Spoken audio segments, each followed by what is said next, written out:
With this whole entire project, I'm very lucky with the size that it was because I had to bring everything back to the studs. I had to start over. There was nothing in this place that I could salvage except for the brick, you know, the architecture, the natural beauty of the building. Not everyone is very lucky to do a project like this. It's just such a beautiful, amazing thing that we, end up getting to open a brewery. But it was something I've always sort of dreamt about. It was always in the back of my mind. I love food, I love alcohol, I love pairing food and alcohol together. Now I have a building, and then we found a brewer, and we have a chef, and now we have a brewery and restaurant. This building's at least 160 years old. I started to envision what I could turn this place into, and I would like to be as efficient as possible.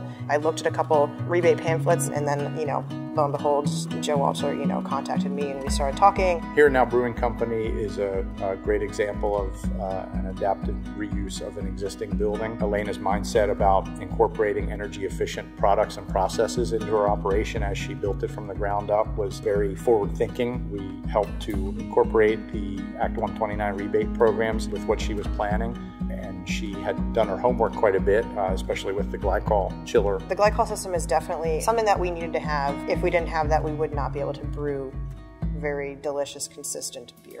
And, I was told that within a year it would pay for itself. The glycol chiller was something that is a more energy efficient item or process than what would be in a standard brewing operation. The engineers and Joe, they looked at it and they said, oh yeah, this could apply for a custom rebate. It was really awesome because I wouldn't have known about most of the things. I'm sure I wouldn't have filled out the forms correctly. I would have probably gotten a lot less. The PPL Energy Efficiency Rebate Program is stemmed from Pennsylvania Act 129. It's a ratepayer funded rebate program, so customers pay into a bucket of funds, and those funds are available then for those customers to recoup that money back based on energy efficiency projects that they do. I know that my bill is 60% less than what my tenant was paying for, and she only had a heat pump and lights.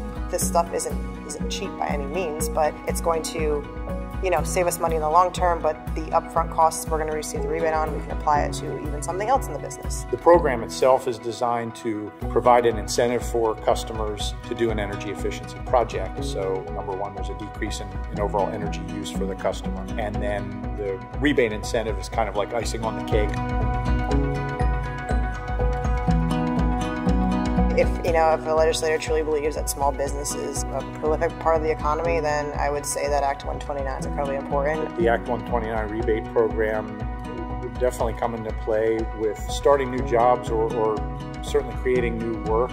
I have 12 employees in addition to myself and my 3 partners. So by us being open, they're providing for their families and stuff. So saving the world and being environmentally friendly is a great benefit, but also as a business, why wouldn't I try to save money on energy? There's still more windows to deal with, but yeah, I still have 2 more floors, but I couldn't be happier, and I'm incredibly lucky to be able to do my dream right now, here and now.